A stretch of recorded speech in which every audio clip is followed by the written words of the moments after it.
তুই যে আমার ছেলে এটা আমার ভাবতেও লজ্জা লাগছে। কিভাবে পারলি এটা করতে? তোর কি বিবেকে বাঁধলো না? সত্যি আম্মু, আমি কিছু করিনি। মামি মিথ্যা বলছে। চুপ মিথ্যাবাদী! তুই এই মুহূর্তে বাসা থেকে বের হয়ে যা। তোর মুখ আমি দেখতে চাই না। এদিকে মামি আর মেজো ভাইয়ের মুখ থেকে বোঝা যাচ্ছে তারা খুব খুশি। আচ্ছা আম্মু, আমি চলে যাচ্ছি, কিন্তু সত্যিটা একদিন তোমরা জানতে পারবে, সেদিন হয়তো আমাকে পাবে না। বলে আমি আমার রুমে চলে আসলাম, সবকিছু গুছিয়ে নিলাম। তারপর মামির রুমে গেলাম। কি অন্যায় করেছিলাম আমি? তার জন্য আজ আমার আম্মুর কাছে এতটা খারাপ বানিয়ে দিলেন। আচ্ছা, ভালো থাকবেন, আর আমার একটা কথা রাখবেন। কি বলো? আমার আম্মুর খেয়াল রাখবেন একটু, যখন যা লাগে একটু আগেই দেবেন প্লিজ। আচ্ছা, চেষ্টা করব। কিছু বুঝতে পারছেন না তো? আচ্ছা, বুঝিয়ে দিচ্ছি। একটু আগে আমি মামির রুমে যাচ্ছিলাম আমার রসায়ন বইটা খোঁজার জন্য। তারপর গিয়ে দেখি মেজো ভাইয়ের গায়ে কোনো কাপড় নেই, আর মামি তো উলঙ্গ। আমাকে দেখে চমকে ওঠে তারা। তারপর মামি আমার কাছে এসে বলে, প্লিজ তুমি কাউকে বলো না, আমার সংসারটা থাকবে না। চাইলে তুমি আর তোমার মেজো ভাই মিলে আমাকে ভোগ করতে পারো। আমি একটা থাপ্পড় মেরে বললাম, কি ভেবেছেন যা বলবেন তাই করব? কখনো না। আচ্ছা, আমার মামা কি আপনার কোনো চাওয়া অপূর্ণ রেখেছে? কেন এমন করলেন? আমি এক নিঃশ্বাসে কথাগুলো বললাম। এদিকে মেজো ভাই যে কখন রুম থেকে বের হয়ে বাইরে থেকে দরজা লাগিয়ে দিয়েছে আমি বুঝতেই পারিনি। বাঁচাও! কে কোথায় আছো? আমাকে বাঁচাও প্লিজ। সোহান আমার এত বড় ক্ষতি করবো না, প্লিজ। আমি একদম বোবা হয়ে গেছি, আমার মুখ দিয়ে কোনো কথা বের হচ্ছে না। এদিকে মামির চিৎকার শুনে সবাই চলে এলো। তারপর থেকে সব তো জানেনই আপনারা। বর্তমান বলে আমি বের হয়ে গেলাম বাসা থেকে। পেছন ফিরে একবার তাকালাম বাসার দিকে। অনেক কষ্ট হচ্ছে আজ। নিজের আপন মানুষই আজ মিথ্যা অপবাদ দিল। নিজের আপন মাও আমার কথা বিশ্বাস করলো না। তারপর হাঁটা ধরলাম। এখন রাত 12:31। হাঁটছি আর একটু আগে ঘটে যাওয়া সব ঘটনাগুলো ভাবছি। আচ্ছা, আমার পরিচয়টা দিয়ে নেই। আমি সোহান ইসলাম, সবাই সোহান বলেই ডাকে। এবার এসএসসি দিব। পরিবারে আমি, আমার আম্মু, মেজো ভাই আর মামি থাকি। আমরা 3 ভাই 1 বোন। আপুর বিয়ে হয়ে গেছে অনেক আগে। আমার বড় ভাই আর মামা আমেরিকায় থাকে, আর মামার বাড়িতে কেউ নেই, তাই মামি আমাদের সাথেই থাকে। এই যা, আপনাদের পরিচয় দিতে গিয়ে বাস স্ট্যান্ডে চলে এসেছি। পকেটে আছে মাত্র 1590 টাকা। কি করব, কোথায় থাকবো ভাবছি। ভাবতে ভাবতে কখন যে ঘুমিয়ে গেছি খেয়ালই করিনি। এই ছেলে, এভাবে ঘুমিয়ে আছো কেন? উঠো এখান থেকে। কে?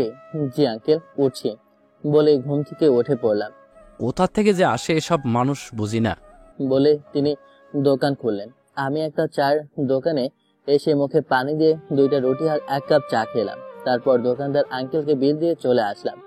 ভাবছি চলে যাবো এই শহর ছেড়ে, তাই করলাম। একটা টিকিট কেটে নিলাম, উদ্দেশ্য চট্টগ্রাম। তারপর বাসে উঠে পড়লাম। বাস চলছে তার আপন গতিতে, আর আমি কখন যে ঘুমিয়ে গেছি খেয়ালই করিনি। এই মামা, আর কত ঘুমাবেন? এবার নামেন। হ্যাঁ, আমি কি চট্টগ্রাম এসে গেছি? জি। তারপর আমি বাস থেকে নেমে একটা হোটেলে গেলাম। অনেক ক্ষুধা লেগেছে। ওই যে সেই সকাল 2টা রুটি আর 1 কাপ চা খেয়েছি। তারপর হোটেল থেকে খেয়ে বেরিয়ে আসলাম। কাছে মাত্র 955 টাকা আছে। কি করব, কোথায় থাকবো ভাবছি আর হাঁটছি। কে কোথায় আছো? বাঁচাও আমার ছেলেকে প্লিজ। আমাকে মারো, তাও আমার ছেলেকে মেরো না। আমি কাছে যেতে কিছু চাই না আঙ্কেল, শুধু আপনারে আর এই আপনার চামড়া কটারে চাই। মানে? কোনো কথা না বলে দিলাম একটা বুকে লাথি। তারপর একে একে সবাইকে ওদের পাওনা বুঝিয়ে দিলাম, কিন্তু একটা লাঠি দিয়ে পেছন থেকে আমার মাথায় খেয়ে যেন একটা বাড়ি মারল। তারপর আর কিছু মনে নেই। চোখ খুলে নিজেকে একটা হাসপাতালে আবিষ্কার করলাম। পাশে মায়ের বয়সে একটি আন্টি ও একটা ছেলে, যে ছেলেটাকে আমি বাঁচিয়েছিলাম। আমি বাঁচাইনি, আল্লাহ বাঁচিয়েছে। আমি মাত্র বসছিলাম, আর একটা মেয়ে বসে আছে। বাবা, তোমার এখন কেমন লাগছে? জি আন্টি, ভালো লাগছে। আমাকে এখানে কি আনলো? আমি তো এখানে ছিলাম না। আমার বাবা আনছে এখানে আপনারে। তারপর সব খুলে বলল। সেই মেয়েটি 2 দিন আগে রাতে যা যা হয়েছিল। আমার জন্য এত কষ্ট করতে গেলেন কেন? তারপর একজন অপরিচিত লোক রুমে ঢুকতে ঢুকতে বলল, কি যে বলো তুমি? আমার ছেলে আর আমার জীবন বাঁচিয়েছ, আর আমরা তোমাকে বাঁচাবো না? আচ্ছা বাবা, তোমার বাবা মা কারো নাম্বার বলো, আমি তাদের আসতে বলি। আসলে এই শহরে আমার আপন বলতে কেউ নেই। কেন, তাইলে তুমি এখানে কি করছো? সে অনেক কাহিনী, অন্য একদিন বলবো। বলে উঠে যাব এমন সময় এই ছেলে, কোথায় যাচ্ছ? হাসপাতালের বিল দিয়ে দেখি কোথাও যাওয়া যায়। কি বলো বাবা এসব? কোথাও যেতে হবে না তোমার, তুমি আজ থেকে আমাদের সাথে থাকবে। কিন্তু কোনো কিন্তু না, মাম্মি যা বলছে তাই হবে। কি বলো বাবা? আমনি, আমিও এটাই সাজছিলাম, কিন্তু তোমার মা তো বলেই দিল। তারপর হাসপাতাল থেকে ডক্টরের অনুমতি নিয়ে সিনজি নিয়ে আমি আর সবাই আঙ্কেলদের বাসায় চলে আসলাম। আন্টি, এটা কি আপনাদের বাসা? কেন বাবা, পছন্দ হয় নাই? এত সুন্দর বাড়ি আমি কোনোদিনও চোখে দেখিনি। হয়েছে হয়েছে, আর পা মারতে হবে না, ভিতরে চলেন। তারপর আমাকে একটা রুম দেখিয়ে দিল। আমি গিয়ে ফ্রেশ হয়ে বিছানায় গা এলিয়ে দিলাম। তারপর কখন যে ঘুমিয়ে গেছি মনেই নেই। এই যে, আম্মু খেতে রাখছে আপনাকে। আম্মু, তুমি যাও, আমি আসি। এই ছেলে, এই, আমি কোন দিক থেকে তোমার আম্মু লাগি? হ্যাঁ, আমি উঠে গেছি, ফ্রেশ হয়ে নিচে চলে আসলাম রাতের খাবার খেতে। তারপর টেবিলে বসলাম, খাচ্ছি। তারপর আঙ্কেল তার মেয়ের সাথে আমার পরিচয় করে দিলেন। মেয়েটা আমার সাথেই পড়ে, নাম নুসরাত জাহান কনক। খাওয়া শেষ করে আমি আমার রুমে চলে আসলাম। তারপর শুয়ে আছি, এমন সময় আমার রুমে এলো সবাই। বাবা, কি হয়েছে তোমার সাথে, আমাদের বলো। আমি সব বললাম। আপনারা তো জানেনই, তাই আর বললাম না। দেখি সবার চোখে পানি। মানুষ এতটা খারাপ হতে পারে, তাও নিজের মায়ের পেটের ভাই। আচ্ছা বাদ দেন আঙ্কেল, আপনারা যান, ঘুমিয়ে পড়েন। আচ্ছা বাবা, গুড নাইট। বলে চলে গেল তারা, শুধু কনক থেকে গেল। আচ্ছা, আমরা কি বন্ধু হতে পারি? একজন খারাপ ছেলের সাথে আপনি বন্ধুত্ব করবেন? হাস্যকর। একদম মেরে ফেলবো যদি আবার নিজেকে খারাপ বলো। আচ্ছা, আজ থেকে আমি আর আপনি বন্ধু, ওকে? বন্ধু হলে আপনি না, তুমি করে বলতে হয়। আচ্ছা বলবো, এখন যাও, গুড নাইট। আচ্ছা, ঘুমিয়ে পড়ো তুমি। বলে কনক আমার রুম থেকে চলে গেল। আমিও ঘুমিয়ে পড়লাম। ঘুম ভাঙলো ফজরের মিষ্টি আজানে। আমি উঠে অজু করে মসজিদে চলে গেলাম। তারপর নামাজ পড়ে একবারে বাসায় চলে আসলাম।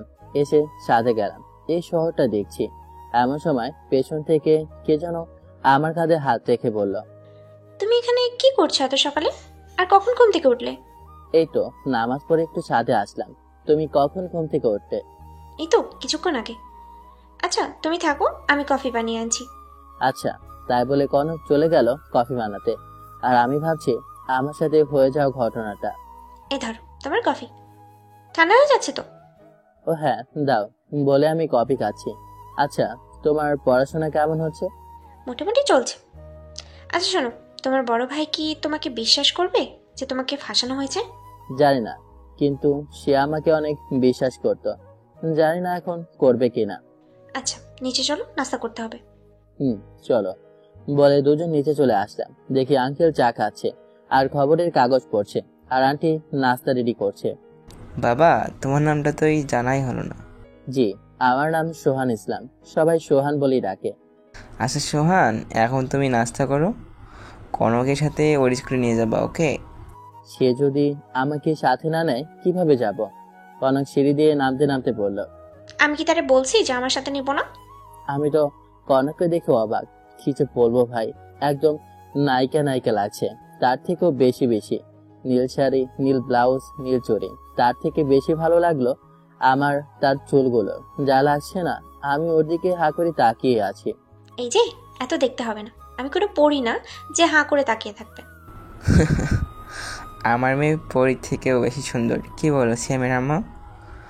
ও হ্যাঁ, আমার তো মনেই নেই কনকের ছোট ভাইয়ের নাম সিয়াম, এখন মনে পড়লো।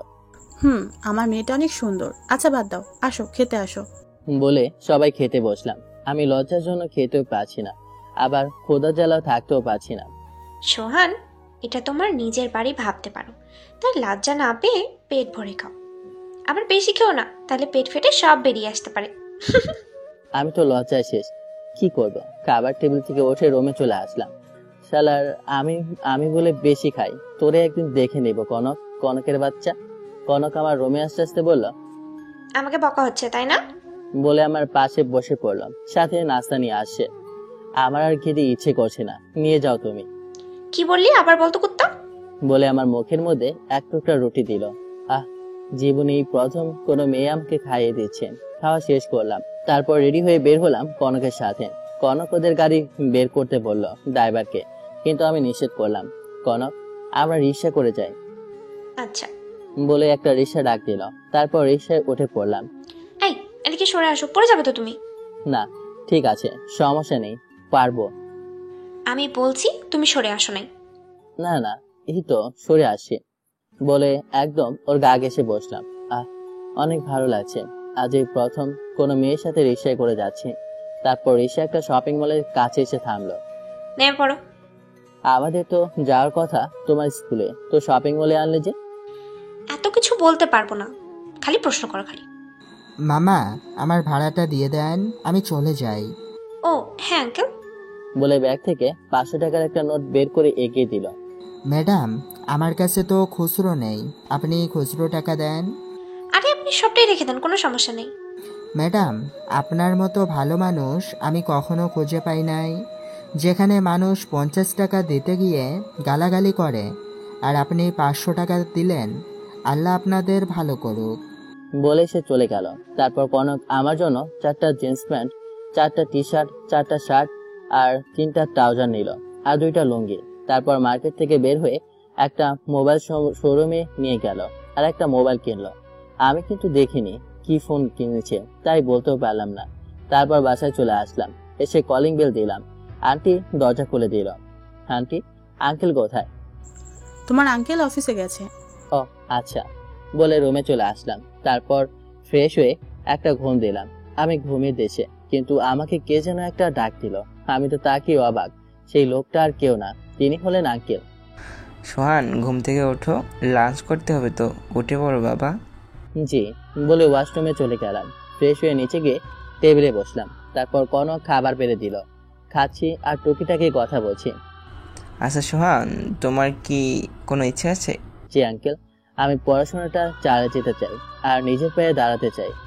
তোমার বুদ্ধি আছে বটে। আচ্ছা, তুমি কনকের সাথে কোচিং প্লাস ওর হোম টিউটরের কাছে পড়বে, ওকে? আচ্ছা আন্টি, বলে খাওয়া দাওয়া শেষ করে রুমে চলে আসলাম। এর মধ্যে কনক চলে আসলো আমার রুমে। কি করছো সোহান? কিছু না, শুয়ে আছে। তোমার জন্য একটা সারপ্রাইজ আছে, চোখ বন্ধ করো।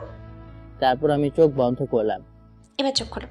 আমি চোখ খুলে দেখি একটা ব্যাগ আর একটা স্মার্ট মোবাইল ভিভো Y21, আর ব্যাগ খুলে কালকের কেনা সব কাপড় চোপড় পেলাম।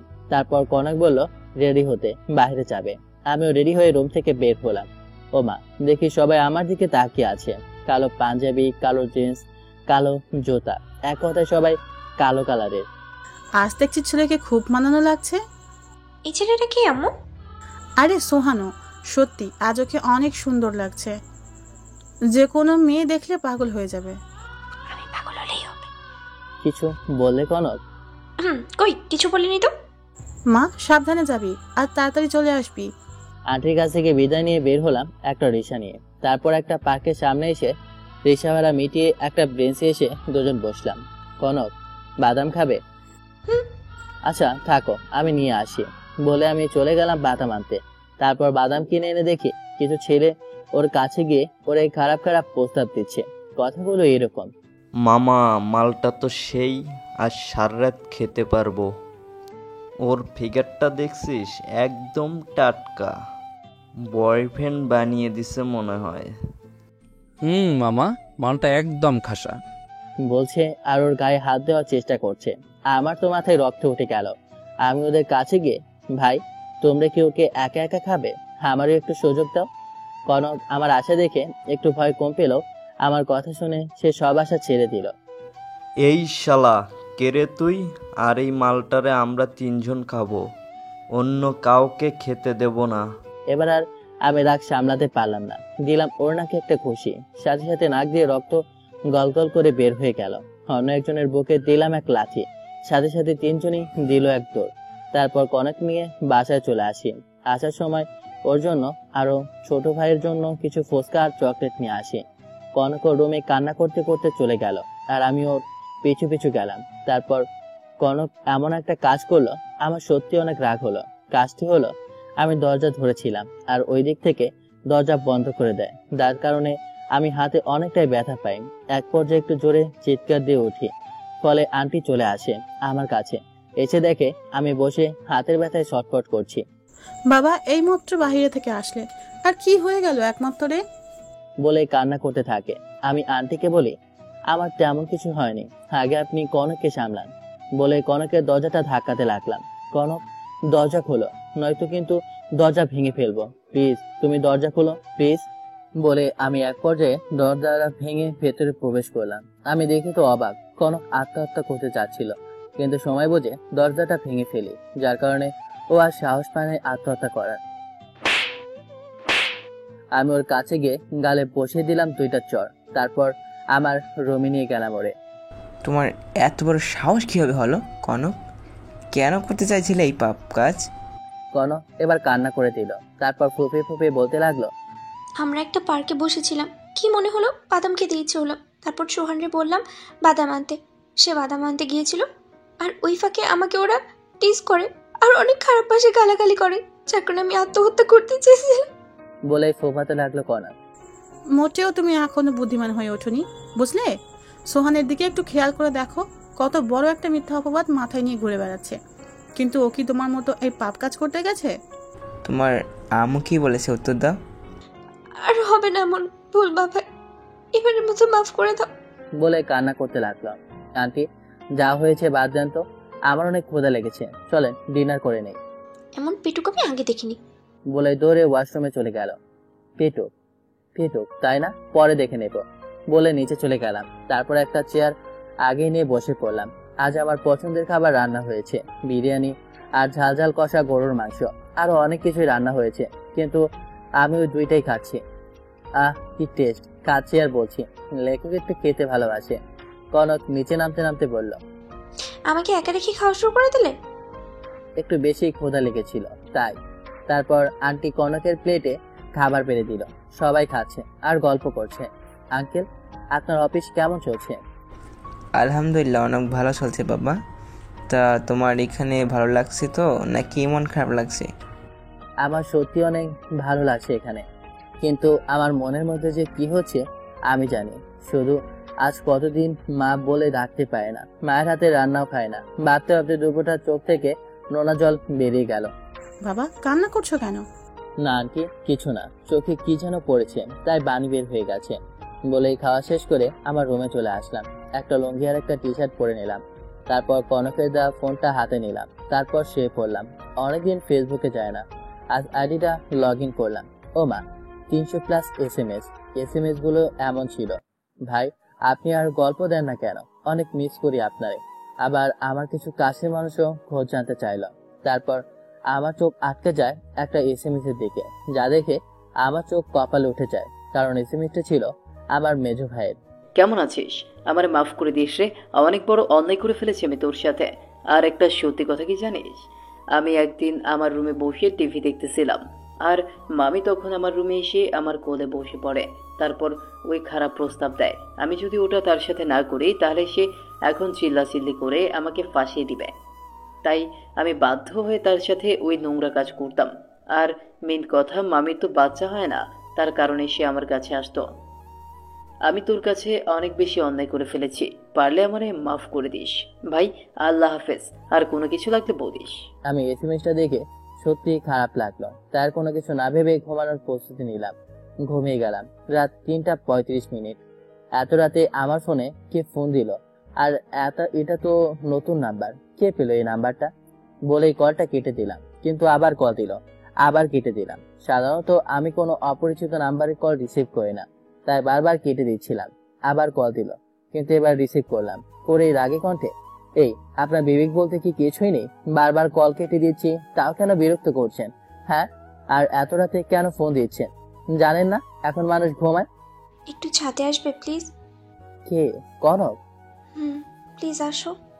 এত রাতে ছাদে কেন? আর আঙ্কেল আন্টি দেখলে খারাপ ভাববে। কেউ কিচ্ছু ভাবে না, আসতে বলছি না, আসো। আচ্ছা আসছি, বলে ছাদে চলে গেলাম। কি হয়েছে যে এত রাতে আমাকে ছাদে ডাকলে? রোহান, আমি তোমাকে যেদিন হাসপাতালের পেটে দেখি সেদিনই তোমাকে আমি ভালোবেসে ফেলি। তোমার ওই বুকে সারা জীবন থাকতে চাই। দেবে কি তোমার ওই বুকটায় জায়গা? Love you Sohan, love you so much. Do you love me? আমি তো অবাক, মেয়ে বলে কি? কিছু না বলে ওরে বললাম, আমি কখনো কারোর সাথে বিশ্বাসঘাতকতা করিনি। তোমার বাবা আমাকে এখানে থাকতে দিচ্ছে, এমনকি আমার এই পরিবারের একজন মানে। আমি পারবো না তোমারে ভালোবাসতে, প্লিজ জোর করো না। আমার কথা শুনে কনক কান্না করতে করতে চলে আসে রুমে। আমিও গিয়ে শুয়ে পড়ি। সকাল 9টা। বাবা উঠে পড়ো, কনকের সাথে নাস্তা করে স্কুলে যাও। আমি উঠে ফ্রেশ হয়ে নিচে চলে আসলাম। তারপর নাস্তা করে ওর সাথে বের হলাম রাস্তায়। আমার সাথে একটা কথা বললো না। তারপর স্কুলের সামনে এসে রিক্সা ভাড়া মিটিয়ে ভিতরে গেলাম। কনকের আশা দেখে ওর ফ্রেন্ডরা সব এগিয়ে আসে। কি রে, তোর বয়ফ্রেন্ড নাকি এটা? দেখতে তো একদম নায়কের মতো। সত্যি এটা তোর বফ না হলে আমি প্রেম করতাম। ইস, দেখেই প্রেমে পড়ে গেছি। ওই থাম্মি, ও আমার বিয়ে হতে যাবে কেন? আমাদের বাসায় কাজ করে। ও তাই বাবা বললো ও আজ থেকে আমার সাথে পড়তে যাবে, তাই নিয়ে আসলাম। দেখতে তো একটা খ্যাত। আমি কনকের কথা শুনে মনে অনেক কষ্ট পেলাম। চোখ দিয়ে দুফোঁটা নোনা জল বেরিয়ে এলো। তুমি প্লিজ কষ্ট পেও না, ও একটু রাগী, আমি ওর হয়ে ক্ষমা চাচ্ছি। আরে সমস্যা নাই, চলো ক্লাসে চলো বলে ক্লাসে চলে গেলাম। স্যার রুমে ঢুকে সবার ভালো মন্দ খোঁজ নিতে গিয়ে আমার দিকে নজর যায়। এই ছেলে এখানে কি করছো? বেরিয়ে যাও ক্লাস থেকে বলে আমার কাছে আসতে লাগলো। স্যার ওকে বের করবেন না প্লিজ, ও আমার বাসায় কাজ করে, সাথে পড়াশোনা করে, ওরে বের করে দিবেন না স্যার। এটা শোনার পর ক্লাসে সবাই হাহা করে হেসে উঠল। আর পাশাপাশি বলতে লাগলো, আজকাল চাকর বাকরও পড়াশোনা করে বলেই হাহা করে হাসতে থাকলো। আমি একটু কষ্ট পেলাম, কিন্তু সমস্যা নেই, আমাকে সামনে এগোতেই হবে, সবাইকে দেখিয়ে দিতে হবে আমিও পারি। তারপর স্যার ক্লাস শুরু করলো। আজ পদার্থ ক্লাস। এবার সবাইকে প্রশ্ন করলো আলোর প্রতিফলনের ব্যাখ্যা দিতে, কিন্তু সবাই চুপ করে থাকলো। কিন্তু স্যার আমি বলবো কি বলে উঠে দাঁড়ালাম। তারপর সবকিছু বুঝিয়ে বললাম। তা দেখে কনক সহ সবাই অবাক। সব থেকে বেশি অবাক স্যার। তুমি তো দেখছি অনেক মেধাবী। আজ থেকে আমি তোমাকে পড়াশোনাতে সকল প্রকার সাহায্য করব। তারপর এক এক করে 6টা ক্লাস করে বাসায় চলে আসলাম। এসে ফ্রেশ হয়ে আমার রুমে গিয়ে ঘুমিয়ে পড়লাম। ঘুম ভাঙলো আঙ্কেলের ডাকে। বাবা কি হয়েছে তোমার? দুপুরেও খাও নাই, আবার এখনো ঘুমিয়ে আসো? কনক কি হয়েছে? কনকে কিছু বলেছে তোমাকে? না আঙ্কেল, ও কিছু বলেনি বলে ঘুম থেকে উঠে পড়লাম। তারপর ফ্রেশ হয়ে খেতে গেলাম। তেমন খেতে পারলাম না। কষ্ট করে খেয়ে রুমে এসে শুয়ে গল্প লিখছি। অনেকদিন পর গল্প লিখতে বসলাম। রাত 12টার দিকে পোস্ট করে ঘুমিয়ে গেলাম। সকালে উঠে স্কুল আর তারপর কোচিং, এভাবে চলছে আমার দিনকাল। দেখতে দেখতে 1 বছর কেটে গেল। এদিকে সোহানের পরিবার। আম্মু, আজ আমি আর মামা বাংলাদেশে আসছি। আমাদের প্ল্যানটি চট্টগ্রাম বিমানবন্দরে ল্যান্ড করবে। তোমরা আমাদের নিতে এসো, কেমন? আর সোহানের জন্য একটা গিফট আছে, আজ ওকে চমকে দিব। আচ্ছা এখন রাখি বলে কল কেটে দিল। আপাকে কল করেছিল? সবুজ আর হাপি আজ বাসায় আসছে, তাই আমাদের চট্টগ্রাম যেতে বললো। আমাকে সবুজ একবার জানানোর চেষ্টাও করলো না। আচ্ছা বাদ দেন মামি, আমরা কিন্তু চট্টগ্রাম বাসে যাব। ওকে বলে সবাই রেডি হয়ে নিল। তারপর বের হলো চট্টগ্রাম। এবার চলেন আমাদের নায়কের কাছ থেকে ঘুরে আসি। আন্টি, কাল সন্ধ্যায় কুষ্টিয়া চলে যাব। পরশুদিন থেকে পরীক্ষা। কনক আমার কথা শুনে অনেক মন খারাপ করে। ওহো, আপনাদের তো বলাই হয়নি, কনক আমার কলিজা। এখন আপনাদের প্রশ্ন যে কনক আমাকে কাজের লোক বানিয়েছিল, সে এখন আমার কিভাবে কলিজা হলো, তাই তো? তাহলে চলে যাই আজ থেকে 5 মাস আগের ঘটনাতে। আন্টি, আমি চলে গেলাম স্কুলে বলে বের হয়ে গেলাম। তারপর স্কুলে এসে জেনের সাথে কথা বলছিলাম। জেরিন সেই মেয়েটি যে আমাকে দেখে প্রেমে পড়ে গিয়েছিল। ও বারবার আমার হাত ধরেছিল, যা কনক আড়াল থেকে দেখে ফেলে আর কান্না করতে করতে বাসায় চলে যায়। তারপরে 7 থেকে 8টা ঘুমের ওষুধ খায়, ফলে ঘুমিয়ে পড়ে। রাত 10টার দিকে কনকের রুমে ডাকতে যায় আন্টি, আর দেখতে পায় ও ঘুমিয়ে আছে। পাশের টেবিলে চোখ যায় আর দেখে ও ঘুমের ওষুধ খেয়েছে। তারপর হাসপাতালে নিয়ে যায় আর ওর চিকিৎসা করা হয়। তারপর আঙ্কেল জানতে চায় কেন এমন করলো। বাবা, আমি সোহানকে অনেক ভালোবাসি, আর ও আজ আমার বান্ধবীর সাথে গা ঘেঁষে আবার হাতে হাত রেখে কথা বলেছে, তাই আমি সহ্য করতে পারিনি, সেই জন্য এটা করেছি বলে কান্না করতে লাগলো। সোহান এখানে আসো। জি আঙ্কেল, বলেন। জীবনে আমি আমার মেয়ের কোনো চাহিদা পূর্ণ রাখিনি বাবা। আমার মেয়ে কি দেখতে খারাপ? কেন ওকে মেনে নাওনি? প্লিজ আঙ্কেল, এভাবে বলবেন না। আসলে আমি ওকে ভালোবাসি, কিন্তু আমার কি কোনো পরিবার আছে এখন? না আছে টাকা পয়সা। আর মেন কথা, আমি আপনার বাড়িতে থেকে আপনার সাথে বেইমানি করব না কখনো। আজ থেকে আমাদের আম্মু আব্বু বলে ডাকবে, ওকে? আপনারা যা বলবেন। তারপর ওকে বাসায় এনে ও সুস্থ হয়ে গেল সেদিন রাতে। জান, চলো খেতে চলো, আম্মু ডাকে আমি কারো জান না, আর আমি খাবো না। বলে শুয়ে পড়লো।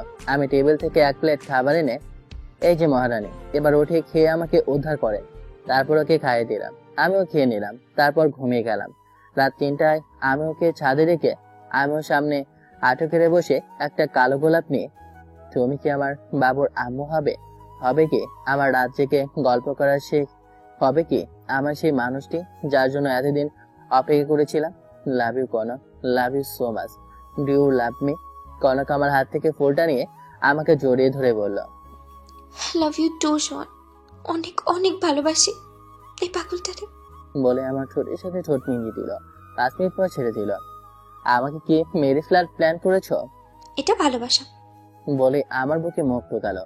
তারপর কতক্ষণ যে সেখানে ছিলাম মনে নেই। বর্তমান তুমি আমাকে রেখে চলে যাবে? বলে আমারে জড়িয়ে ধরে কেঁদে দিল। আরে পরীক্ষা দিয়ে আবার চলে আসবো তো। তারপর ওকে রুমে নিয়ে গিয়ে দরজা আটকে দিয়ে, চান একটু কাছে আসো তো, আজ একটু মন ভরে আদর করবো। যা দুষ্টু, তোমার পাটক পাটিকারা তো সব দেখে ফেলবে। পাগল একটা, লাইটটা অফ করে দাও। তারপর ছুটির সাথে আমার ঠোঁট মিলিয়ে দিই। অনেকক্ষণ পর আমি আমার রুমে এসে ঘুমিয়ে পড়ি। তারপর সকালে ঘুম থেকে উঠে ফ্রেশ হয়ে নাস্তা করে সব গোছিয়ে নিই। তারপর সবার কাছ থেকে বিদায় নিয়ে কনকের কাছে যাই। এমন করলে কি করে হবে বলো? আমারে তো তোমার ফ্যামিলির মতো হয়ে উঠতে হবে। আর আমি কিছুদিন পরেই আমার কলেজের কাছে তো চলেই আসবো। বলে একটা কপালে চুমু দিয়ে বললাম, ভালো করে পরীক্ষা দেবে আর সময় মতো খাওয়া দাওয়া করবে, ওকে? তুমিও। বলে বের হয়ে গেলাম। তারপর বাস স্ট্যান্ডে এসে একটা টিকিট কাটি। রাত 8টার বাস ছাড়লো। আমি কানে হেডফোন লাগিয়ে গান শুনছি। এমন সময় আমার চোখ আটকে যায়। ভালো করে দেখি আমার মামা, মা বাবা, বড় ভাই, মামি আর মেজো ভাই। বড় ভাই আমাকে দেখে আমার কাছে এগিয়ে এসে যা বললো তা শুনে আমি আকাশ থেকে পড়লাম। কিরে, কেমন আছিস? অনেকদিন পর তোরে দেখলাম রে। তা তুই আমাকে জানতে চাসনি কেন? আমি কিন্তু অনেক কষ্ট পেয়েছি, আর তুই যার জন্য আমার উপর রাগ করে আমাকে আনতে যাসনি, আমি কিন্তু তোর জন্য সেরে আনছি। ভাইয়া কি এনেছে আপনারা পরে জানতে পারবেন। কি আপনি আর কি সব উল্টাপাল্টা কথা বলছেন? আমি আপনার ভাই হতে যাব কেন? এসব কি বলছিস ছোট? আমি তো কিছুই বুঝতে পারছি না। আবার কি তুই চিনতে পারিস না আমি তোর বড় ভাই? আমার কোনো পরিবার নেই, আর বড় ভাইয়ের তো কোনো প্রশ্নই আসে না। সেটা শুনে বড় ভাইয়ের চোখে জল আমি স্পষ্ট বুঝতে পারলাম, কিন্তু আমার এই পরিবারের প্রতি মায়া নেই। তারপর বড় ভাই আর কোনো কথা না বলে চলে গেল। এমন সময় আমার ফোনটা বেজে উঠল। জান, তুমি কি বাসে উঠছো? আর কোনো অসুবিধা হয়নি তো? না রে পাগলি, কোনো সমস্যা হয়নি। আর আমি বাসে উঠে পড়েছি। এখন আছি বাসের হাটের মধ্যে। আর একটা সমস্যা হয়েছে। কি হয়েছে? কি বলো তাড়াতাড়ি। আজ আমার পরিবারের সাথে দেখা হয়েছে। এক বাসে আছি, আর ভাইয়ের সাথে কথা হয়েছে একটু আগে। যা কথা হয়েছে সব খুলে বললাম কনককে। তোমার এটা করা ঠিক হয়নি। সে তো কিছু জানে না। তার সাথে এমন করাটা ভালো লাগলো না আমার। যাই হোক, ভালো করে পরীক্ষা দিবে, নাহলে কিন্তু একটা আদরও পাবে না, বলে দিলাম। আগে পরীক্ষাটা দিয়ে নি, তারপর দেখা যাবে। আচ্ছা যান, বাই, পরে কল দেব নে। ওকে জান। বলে কলটা কেটে দিলাম। আমিও কানে হেডফোন লাগিয়ে গান শুনতে শুনতে ঘুমিয়ে গেছি। এই মামা ওঠেন, আমরা কুষ্টিয়া মজমপুর চলে আসছি। আমি তারপর বাস থেকে নেমে একটা রেস্টুরেন্টে গিয়ে নাস্তা করতে বসলাম। এমন সময় দেখি আমার বেস্ট ফ্রেন্ড শিহাব। কিরে, তুই সোহান না? নিজের বেস্ট ফ্রেন্ডকেও ভুলে গেলি? টুকটাক কথা বলে চলে আসলাম শিহাবদের বাসায়। আমাকে দেখে শিহাবের আম্মু জড়িয়ে ধরে বলল, বাবা, তুই এতদিন কোথায় ছিলি? রাগ করে বাসা থেকে 1 বছর আগে বেরিয়ে গেলি, আর আসলি না। কিন্তু তোর পরিবারের কাছে যদি তোর কথা জিজ্ঞেস করি, তারা এড়িয়ে যায় আর বলে, ওর কথা আর আমার কাছে বলবি না। আমার আম্মা আর শিহাবের আম্মু বেস্ট ফ্রেন্ড ছিল, তাই আমি শুনে একটু কষ্ট পেলাম, কিন্তু আন্টিকে বোঝাতে না। আচ্ছা বাবা, তুই ফ্রেশ হয়ে নাস্তা করে নে। না আন্টি, আমি নাস্তা করে এসেছি, তুমি করে নাও। বলে আমি রুমে চলে আসলাম। তারপর ফ্রেশ হয়ে একটু ঘুমিয়ে নিলাম, কারণ সারা রাত পড়তে হবে। ওহো, যার জন্য কুষ্টি আসা। আমার কাল এসএসসি পরীক্ষা, তাই পরীক্ষা দিতে এসেছি। ঘুম ভাঙলো শিহাবে ডাকে। এর মামা উঠে গোসল করে নেয়, লাঞ্চের সময় হয়ে গেছে তো। বলে ওয়াশরুমে ঢুকলাম। এই আমি গোসল করছি, আপনারা তাকিয়ে আছেন কেন? আমার বুঝি শরম করে না? চোখ বন্ধ করে রাখেন পাঠিকারা। আমি কিন্তু অনেক লজ্জা পাচ্ছি। তারপর গোসল করে এসে পিসিটা অন করলাম। আজ একটু কল অফ ডিউটি খেলবো, আমার প্রিয় গেম। তারপর খেলা শেষ করে বিকেলে বাইরে বের হলাম হাঁটতে। অনেকজনের সাথে কথা বললাম। তারপর দেখি মামি আর মামাকে, তারা আমার কাছে আসছিল। সোহান, যা হয়েছে হয়েছে, বাদ দাও। আমার সাথে বাসায় চলো, তোমার জন্য তোমার ভাই আইফোন 13 আনছে। কিন্তু তখন তাকে যে কথাগুলো বলছো, অনেক কষ্ট পেয়েছে সে। আমার জন্য এটা এনেছিল। বাসের মধ্যে বসেছিলাম যে পরে বলবো সেই গিফট এটা। না মামা, আমার কাল থেকে পরীক্ষা, আমি অন্য একদিন যাবনি ইনশাল্লাহ বলে চলে আসলাম। মামি আমার সাথে কথা বলার অনেক চেষ্টা করেছে, কিন্তু আমি পাত্তা দিইনি। বাসে এসে ফ্রেশ হয়ে হালকা নাস্তা করে পড়তে বসলাম। আমি ওরে বলে দিয়েছিলাম আমাকে ডিনার করতে ডাকবি না। পড়া শেষ করে দেখি 4:21 বাজে। দিলাম কনকরে কল। ধুরবাল বলে বিকাশে চলে গেলাম। আমার বিকাশে 10,090 টাকা রাখা আছে, জমানো টাকা। ওমা, বিকাশে ঢুকে দেখি 40,799 টাকা। এত টাকা কিভাবে আসলো? কেউ ভুল করে দিয়ে দিল না তো? তাই বলে নোটিফিকেশন চেক করে দেখি আঙ্কেলের নাম্বার থেকে টাকা পাঠানো হয়েছে, তাও রাত 3:34-এ। আমি ভাবছি মেসেজ এলে তো নোটিফিকেশন বাজবে, কিন্তু বাজলো না কেন? বলে ফোনের দিকে তাকিয়ে দেখি ফোন সাইলেন্ট করা। তারপর বিকাশ থেকে 109 টাকা রিচার্জ করে কনকরে দিলাম ফোন। কেন এত রাতে কল দিছিস? জানিস না এখন মানুষ ঘুমায়? আমার ডায়লগ আমারই দিচ্ছ? তা তোমার না আজ পরীক্ষা, ঘুমিয়ে আছো কেন? না, একটু আগে পড়া শেষ করে ঘুমালাম, আর তুমি দিলে কল। আমার তো ঘুমের একদম 12টাই বেজে গেল। আচ্ছা ভালো, এখন পড়তে বসো বলে কলটা কেটে দিলাম। তারপর ফজরের আজান দিল। আমি নামাজ পড়তে গেলাম। নামাজ পড়ে একটু হাঁটাহাঁটি করে চলে এসে পড়তে বসলাম। তারপর নাস্তা করে শিহাবে নিয়ে চলে আসলাম পরীক্ষা দিতে। পরীক্ষা অনেক ভালো হয়েছে, 6 প্রশ্ন কমন। শিহাবেরও অনেক ভালো পরীক্ষা হয়েছে। তারপর বাসায় এসে গোসল করে লাঞ্চ করে ঘুমিয়ে গেলাম। দেখতে দেখতে আমার পরীক্ষাও শেষ হয়ে গেল। একদিন আমি শিহাবের সাথে নাস্তা করছিলাম, এমন সময় কে যেন কলিং বেল বাজালো। তাই দরজা খুলে দিলাম। আমি দেখি আমার মা আর বড় ভাই এসেছে। তারপর তাদের বসতে বললো আন্টি, শিহাবের আম্মু। আমরা নাস্তা করে আমি আর আমার রুমে চলে গেলাম। আমি আমার সবকিছু গোছিয়ে নিলাম। আজ চলে যাব চট্টগ্রাম। তারা কথা বলছিল। বান্ধবী, আমার ছেলের বিয়ের সামনের সপ্তাহে, তোরে কিন্তু আজই যেতে হবে বলে বিয়ের কার্ড হাতে দিল। আর আন্টি বলল, সেদিন তুমি হলে আর বিয়ের বয়স হয়ে গেল। তা বাবা, তোমার হবু শ্বশুর কেমন আছে? ভাই তো লজ্জা শেষ, ওখান থেকে বেরিয়ে আসলো। আন্টি, আমি চলে যাচ্ছি বলে আন্টির হাতে 15,000 টাকা দিলাম। বাবা, এটা কিসের টাকা? এতদিন আপনার বাসায় থেকেছি, তাই বাসা ভাড়ার খাওয়ার খরচ। 2টা চর বসিয়ে দিল আর রাগী গলায় বলল, তোরে আমি আমার শিহাবের মতো মানি, আর তুই কি না আমার বাসায় 1 মাস থেকে আমারে বাসা ভাড়া দিচ্ছিস? তোর কি টাকা বেশি হয়ে গেছে?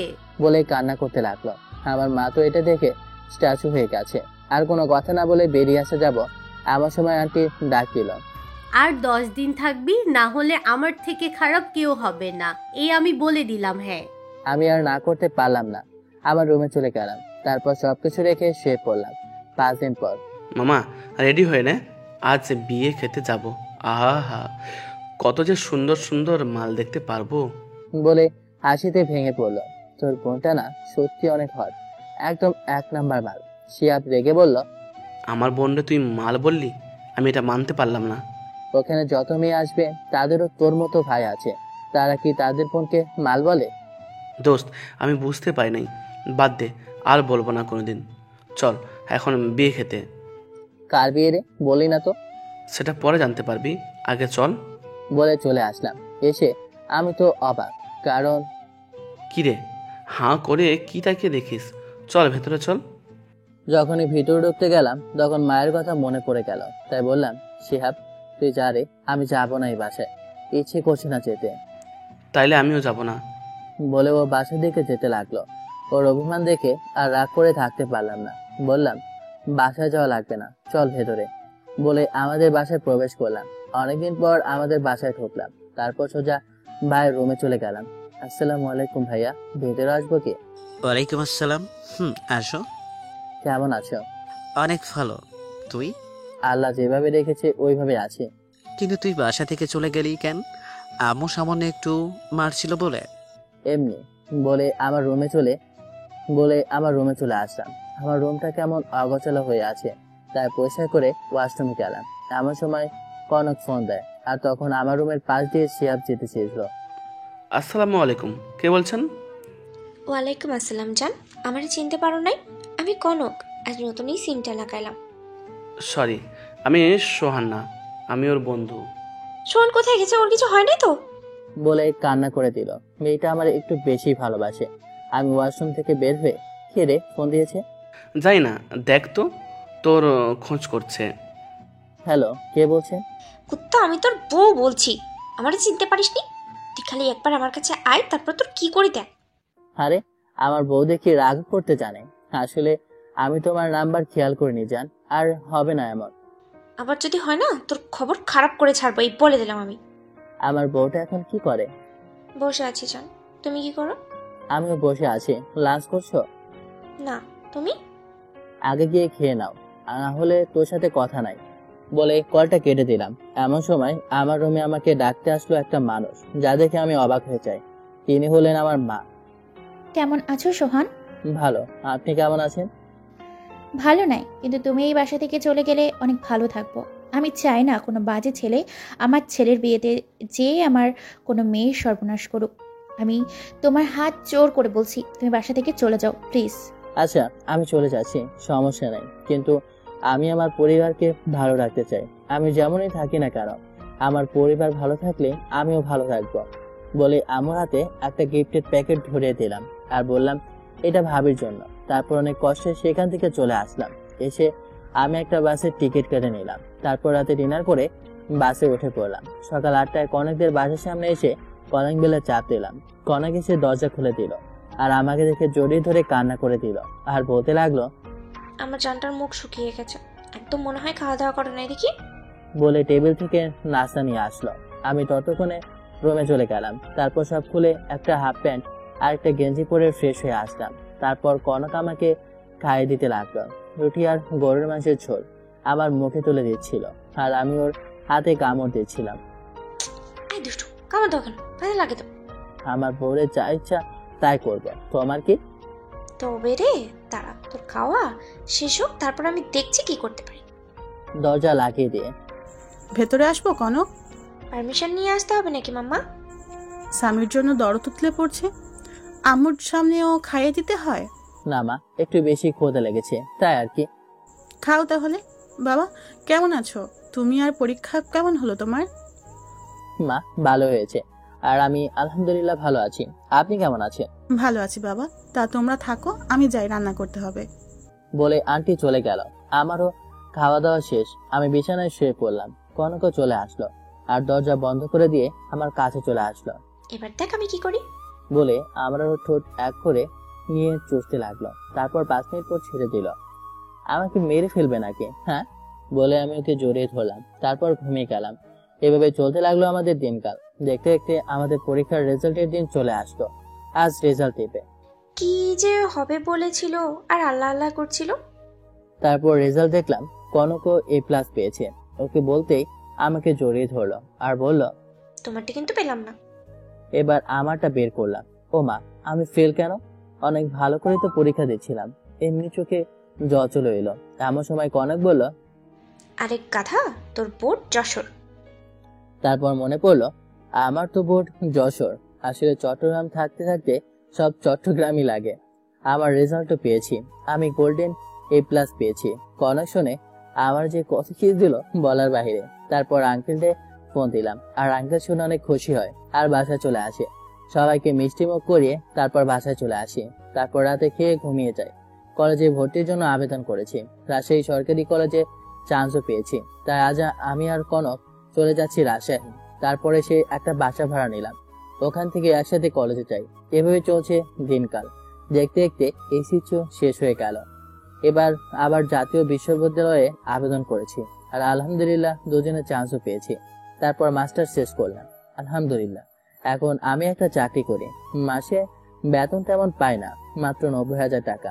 আজ আমাদের বিয়ে, ভাবতেই অবাক লাগছে। আমাদের ভালোবাসা আজ পূর্ণতা পাবে। তারপর ভালো মতোই ইসলামী শরীয়ত মোতাবেক বিয়েটা হয়ে যায়। আজ আমার বাসর রাত, কিন্তু আমার অনেক খারাপ লাগছে।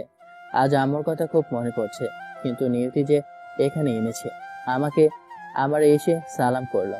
আমি বললাম, বেঁচে থাকো মা, বেঁচে থাকো। এটা শোনার পর কনক যা করলো আমি তা কল্পনা করিনি। তা হলো আমার গালে ঠাস করে একটা চড় মেরে পড়লো। কুত্তা, আমি তোর মা লাগি? হ্যাঁ, বলে বিছানাতে চলে আসলো।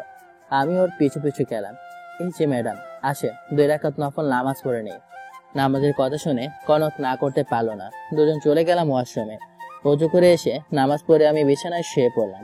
কনকও শুয়ে পড়লো। আমি ওইদিকে ভাবছি আমার সাথে কনক এমন করছে কেন।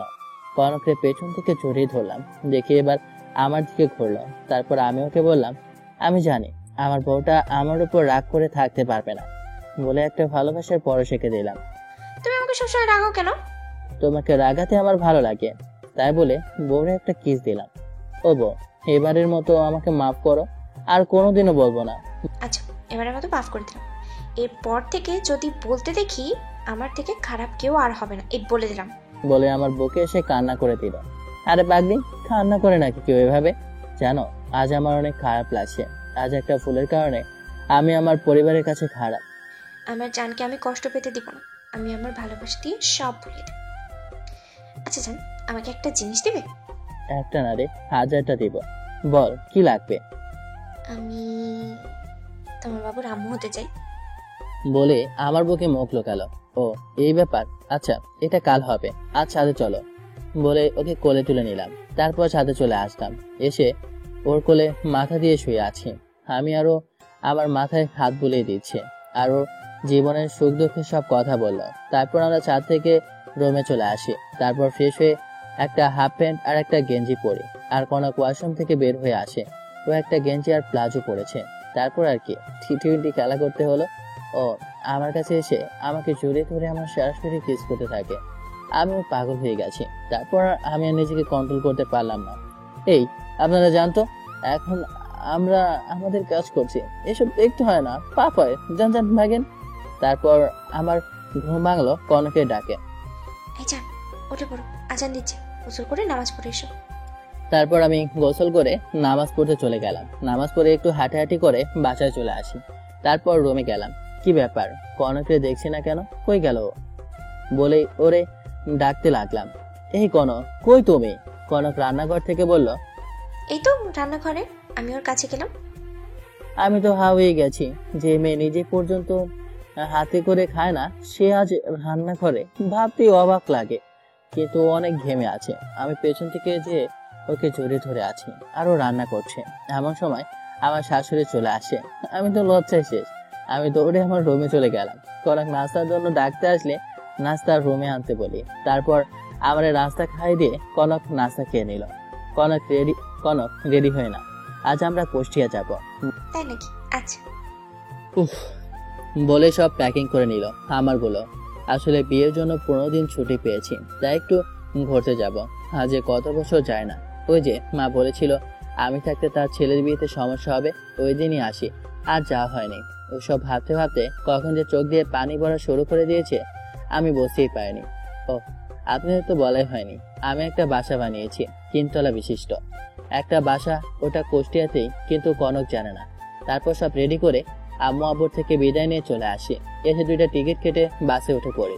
নির্দিষ্ট সময়ে আমরা কুষ্টিয়া পৌঁছে যাই। তারপর আমার বাসার সামনে চলে আসি। এসে কনককে বলি সারপ্রাইজ। কনক অবাক হয়ে আমাকে জড়িয়ে ধরল। আমি ওকে ছাড়িয়ে রুমে প্রবেশ করি। তারপর আর কি ফ্রেশ হয়ে ঘুমিয়ে পড়ি। রাতে বাইরে থেকে খাবার এনে খেয়ে ঘুমিয়ে পড়ি। পরের দিন সকালবেলা খবর পাই আমাদের গ্রামে একটা বাসা নাকি নিলামে চলছে। আমি কৌতূহলবশত গেলাম, সাথে 80 লাখ টাকাও নিলাম। এসে গ্রামের লোকের সাহায্য নিয়ে এসে দেখি এটা তো আমার মামার বাসা। সবাই দাম বলছে, কেউ 50 লাখের বেশি বলছে না। আমি গাড়ি থেকে নেমে বললাম 70 লাখ। এটা শুনে সবাই অবাক। আমার পরিবারও এখানে আছে, কিন্তু আমি দামাদামি করে টাকা দিয়ে দিলাম। সবার মুখে শুনেছি আমার মামি নাকি মামার সকল সম্পত্তি তার নামে লিখে নিয়েছে। আমার মা আমার দেখে আমার কাছে দৌড়ে আসলো। এসে আমার কাছে কান্না করতে করতে বলল, আমাকে মাফ করে দিস বাবা। আমি না বুঝে তোকে সেই 10 বছর আগে বাসা থেকে বের করে দিই, কিন্তু পরে তোর মেজো ভাই সত্যি কথা বলে দেয়। তারপর থেকেই তোকে খোঁজা শুরু করি, কিন্তু কোথাও পাই নাই। চলুন কি হয়েছিল সেদিন, যে আমার মেজো ভাই সব সত্য কথা বলেছিল জেনে আসি। সকালবেলা ভাইয়ের বুকের বাম পাশে বলে ব্যথা করছে বলে চিৎকার করে ওঠে আর বাসায় সবাই চলে আসে। এসে দেখতে পায় ভাইয়া অমন পড়ে আছে। এমন সময় ভাইয়া বলে ওঠে, আজ আমি একটা সত্যি কথা বলবো, যদি না বলি আমার মৃত্যু হয়ে আমি কখনো নিজেকে ক্ষমা করতে পারবো না। বলে বলতে লাগলো, সেদিন ছোট ওই কাজ করছিল না, সেদিন ছিলাম আমি আর মামি। ওর বই খুঁজতে ও রুমে আসে আর আমাদের দেখে ফেলে, যার কারণে মামি ওকে কুপ্রস্তাব দেয়। কিন্তু ও মামিকে একটা চর মারে আর আমি ওই সুযোগে বাইরে থেকে আটকে দিই। তারপর তো তোমরাই বিচার করলে। বলে চুপ হয়ে গেল। কারো কোনো কথা বলা না দেখে ওকে হাসপাতালে আনা হয় আর ওর চিকিৎসা করা হয়। বর্তমান প্লিজ বাবা, আমাকে মাফ করে দে, আমি আর পারছি না। বলে আমার পা জড়িয়ে ধরতে যাবে, অমনি আমি তাকে জড়িয়ে ধরে কেঁদে দিলাম। তারপর বললাম, আমি কারোর ওপর রেগে নাই মা, সবাইরই মাফ করে দিয়েছি। চল আজ বাসায় চল। আচ্ছা যাচ্ছি। আপনারা হয়তো ভাবছেন আমাকে তো কষ্ট দিল আর আমি মাফ করে দিলাম, কারণ আমাদের নবী আমাদের মাফ করতে শিখিয়েছেন, প্রতিশোধ নিতে না, তাই মাফ করে দিলাম। আমি বাসার সামনে ভাবতেই অবাক লাগছে। ভিতরে প্রবেশ করতে যাব, এমন সময় আমার কাছে এসে একটা ছোট মেয়ে বলে ওঠে, কে আপনি আর এখানে কি চাই? বয়স হবে মনে হয় 8 বছর। যাই হোক, আম্মা ছিল কাছে, যার কারণে আমি ভিতরে ঢুকতে পারি। আমি আমার সেই চিরচেনা রুমে চলে যাই। গিয়ে অবাক, আমার রুম অমনি আছে আর মনে হয় প্রতিদিন আমার রুমকেও গোছিয়ে রাখে। যাই হোক, আমি ফ্রেশ হয়ে নিলাম। এর মধ্যে কনক আমাকে অনেকগুলো কল দেয়, রিসিভ করতে পারিনি কারণ ওয়াশরুমে ছিলাম। এসে ফোনটা রিসিভ করলাম। বলো কি হয়েছে? সেই কখন থেকে ফোন দিচ্ছি কিন্তু ফোন তো ধরছই না। কোন মেয়ের সাথে প্রেম করছে ও? আহা হা হা, আমি তো বুঝেছি, আমি তো এখন পুরনো হয়ে গেছি না, আমারে আর এখন ভালো লাগে না, তাই তো অন্য মেয়ের কাছে যাও। আমি রাগ করে ফোনটা কেটে দিলাম। কনক এই আমাকে চিনল বলে আম্মু খেতে রাখলো। বাবা খেতে আয়, তোর জন্য সবাই অপেক্ষা করতেছে। আমি খাবার টেবিলের সামনে গিয়ে বললাম, আপনাকে মাফ করেছি বলে যে এই বাড়িতে খেতে হবে তা কিন্তু না। 10টা বছর আমার জীবন থেকে চলে গেছে, ফিরিয়ে দিতে পারবেন কি? সেই দিন যদি আমার শ্বশুর আমার তার বাড়িতে জায়গা না দিত, তাহলে আমি আজ এত দূর এগোতে পারতাম না। আমাদের তো ভুল হয়ে গেছে বাবা, আমরা তোর কাছে মাপ চাইছি। আর এই হলো তোর ভাবি, পরিচিত হয়ে নে। সেদিন কি বলেছিলেন, তোর মতো চরিত্রহীন আমার ছেলের বিয়েতে গিয়ে আবার কোনো মেয়ে সর্বনাশ করবি, বেরিয়ে যা বাড়ি থেকে। সেদিন ভাইয়ার জন্য খুব কষ্ট পেয়েছিলাম, কারণ ভাইয়া সব থেকে আমাকে বেশি ভালোবাসতো। আর আজ পরিচিত হতে বলেছেন, যায় না আজ আমার টাকা দেখে কি আমাকে পরিচয় দিচ্ছেন? আচ্ছা, আপনি কে আর কি বলছেন এগুলো? আমি তো কিছু বুঝতে পারছি না। আর আমার স্বামী তো ছোট কোনো ভাই নাই, তারা তো 2 ভাই। আজ থেকে 10 বছর আগে আমি তাদের সন্তান ভাই ছিলাম, কিন্তু আমাকে মিথ্যা অপবাদ দিয়ে বাসা থেকে বের করে দেয়। আমার মামি আর মেজো ভাই বাসা থেকে বের হয়ে চট্টগ্রাম চলে যায়। ভাগ্যের কি খেলা, ওখানে আমার বড় ভাইয়ের ছোট ভাই আর তার বাবারে আমি রক্ষা করি ডাকাতদের হাত থেকে। আমিও আঘাত পাই। তারপর তারা তাদের বাড়িতে নিয়ে যায়, আমাকে সকল সুবিধা দেয়। তারপর আমি প্রতিষ্ঠিত হয়ে উঠি। তারপর তার মেয়েকে বিয়ে করি। আর এখন আমি কুষ্টিয়াতে একটা বাড়িও করেছি।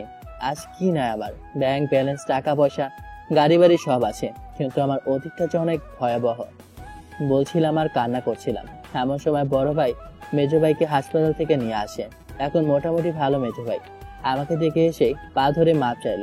আমি বললাম, সেদিন কি অন্যায় করেছিলাম যার কারণে একটা ছোট ছেলেকে মিথ্যা অপবাদ দিয়ে বাসা থেকে বের করে দিয়েছিলেন? বলে আমি চলে আসতে যাব, এমন সময় ভাইয়ার মেয়ে আমার হাত ধরে বলে, চাচু তুমি কোথায় যাচ্ছ? কোথাও না মা, আমি বাসায় যাচ্ছি, তোমার ছোট আম্মু একা আছে বাসায়। বলে চলে আসলাম। এসে মনে পড়লো আমার পাখিটা অনেক কষ্ট পেয়েছে আজ, তাই তার জন্য ফুচকা, চকলেট আর আইসক্রিম আর একতলা গোলাপ ফুল নিয়ে বাসায় গেলাম।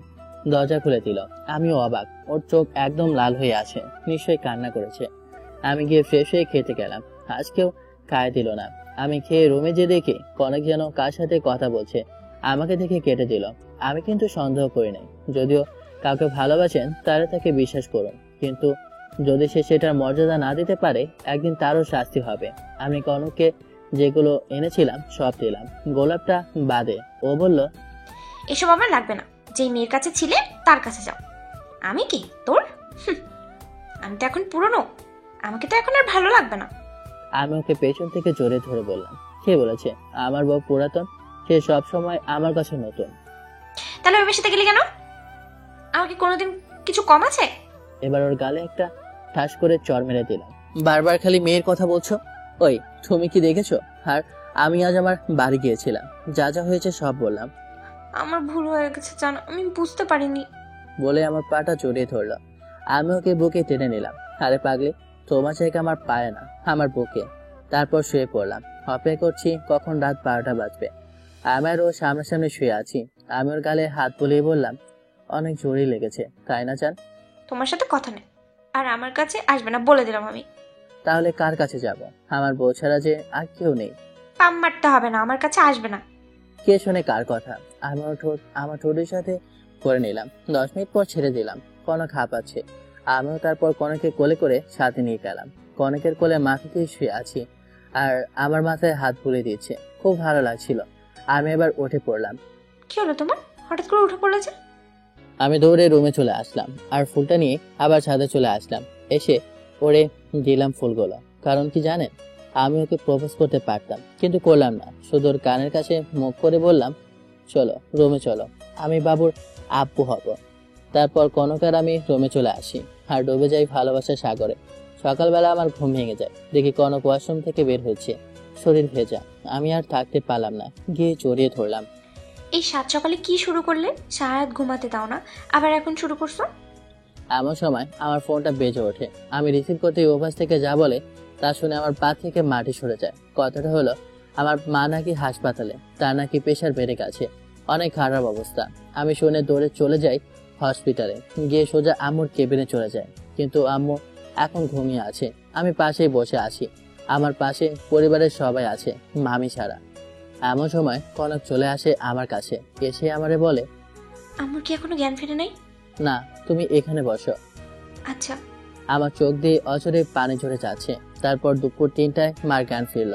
আমি মায়ের কাছে গিয়ে, আমাকে মাফ করে দাও মা, আমি বুঝতে পারিনি। এখানে তোর কোনো দোষ নেই রে বাবা, এখন সব বাদ দিবি নাকি? আমাকে মা বলতে না দিয়ে কনক মার মুখ চেপে ধরলো আর বলল, আর যেন এমন কথা না শুনি আম্মু।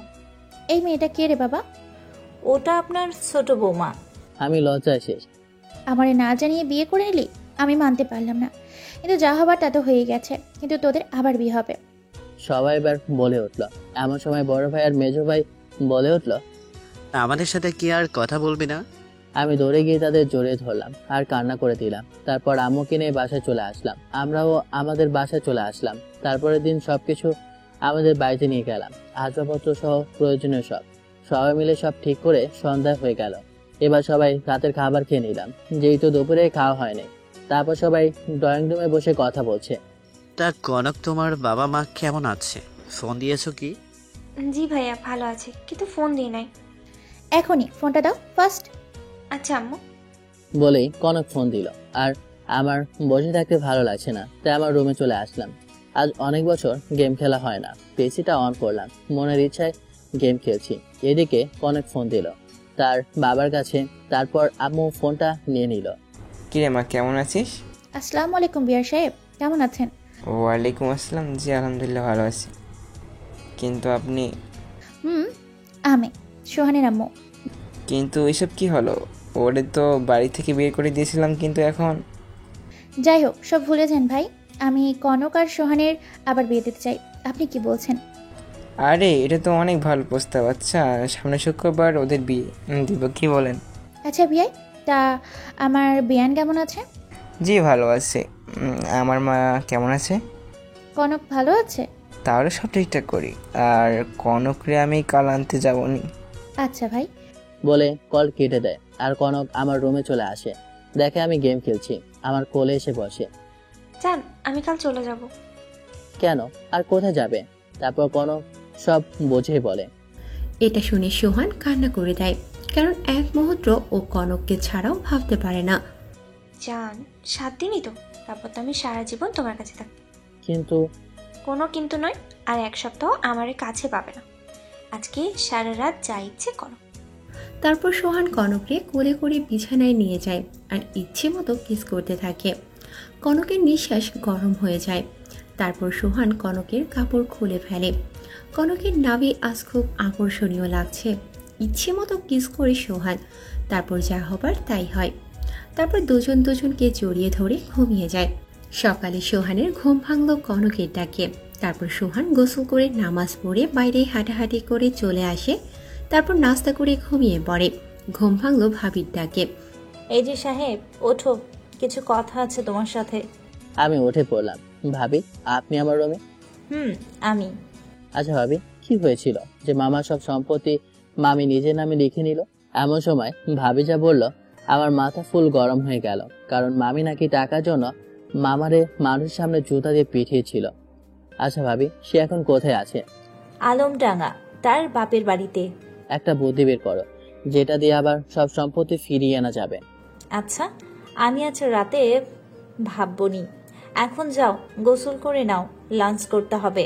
আচ্ছা বলে ওয়াশরুমে ঢুকলাম। তারপরে গায়ে সাবান মাখানো শেষ, এমন সময় দেখি টাওয়াল আনেনি। এই কনক, আমার টাওয়ালটা কোথায়? দিয়ে যাও তো। আচ্ছা আনছি। তারপর আমি ওয়াশরুমের দরজা খুলে ওর হাত ধরে ভিতরে নিয়ে আটকে দিলাম। এই কুত্তা, তুই টাওয়ালের নাম করে আমার ওয়াশরুমে ঢুকালে কেন? জান, আজ একসাথে গোসল করি বলে ওর একটা কিস করি। তারপর আমার গায়ে সাবান মাখিয়ে দেয় কনক, আমি ওর গায়ে সাবান মাখিয়ে দিই। তারপর গোসল করে বের হয়ে রেডি হয়ে নিচে চলে আসি খাবার খাওয়ার জন্য। চাচু, তোমার জন্য কোনো রান্না আম্মু করে নাই, তাই তুমি খেতে পারবে না। ওর নাম সাদিয়া আফরিন, সবাই আফরিন বলে ডাকে। কি ভুল করেছি তাই বলো। কাল এখানে আসছো, আমার সাথে একটা কথাও বলো নাই। আর আমার জন্য তো চকলেট আইসক্রিম কিছুই আনো নাই। ও এই ব্যাপার। আচ্ছা, তোমার ছোট আম্মু একটু পর তার বাবার বাসায় চলে যাবে, তারপর আমরা ঘুরতে যাবো, কেমন? তারপর সবাই খাবার খাচ্ছি। এমন সময় কে যেন কলিং বেল বাজালো। আমি গিয়ে দরজা খুলে দিলাম। দেখি আমার পোলার নানা ভাই। আসসালামু আলাইকুম বাবা, কেমন আছেন? ওয়ালাইকুম আসসালাম, আলহামদুলিল্লাহ আছি। বাবা, তুমি কেমন আছো? আমিও আলহামদুলিল্লাহ ভালো আছি। আসেন, ভেতরে আসেন। তারপর সবাই খাওয়া দাওয়া শেষ করলো, যে যার রুমে চলে গেল। তারপর আমি আমার রুমে গিয়ে দেখি আমার পাগলি বউটা রেডি হচ্ছে আর কান্না করছে। আমি পেছন থেকে জড়িয়ে ধরে, এই পাগলি কান্না করছে কেন? মাত্র 7 দিনের জন্যই তো, একটু কষ্ট করো প্লিজ জান। আমি তোমাকে ছাড়া থাকতে পারবো না জান। বলেই কান্না করতে থাকে। আমি ওর কপালে একটা কিস করে বসলাম। আমরা প্রতিদিন ফোনে কথা বলবো নি পাগলি। যদি কোনো মেয়ের দিকে তাকাস আমি যাওয়ার পরে, তারপর তোর খবর করে ছাড়বো, বলে দিলাম আমি। তারপর আমার কপালে একটা চুমু দিয়ে বাবার সাথে বের হয়ে গেল। আমিও ঘুমিয়ে গেলাম। ঘুম ভাঙলো ভাবি ডাকে। আই সোহান, ওঠ, সন্ধ্যা হয়ে গেছে তো, আর কত ঘুমাবি, ওঠ এবার। জি ভাবি বলে উঠে ওয়াশরুমে গিয়ে ফ্রেশ হয়ে আসলাম, একটু নাস্তা করলাম। তারপর বাইরে বের হলাম। আজ অনেকদিন হলো বাইরে বের হই না। তারপর আড্ডাখানায় গিয়ে দেখি সবাই আছে। কিরে, কেমন আছিস? আর সেই কবে বাড়ি থেকে চলে গেলি আর আসলি না? এমন সময় শিহাবের ফোন। আমি ফোন রিসিভ করতে ওপাশ থেকে, মামা কই আছিস? 4 রাস্তার মোড়ের পাশের গলিতে।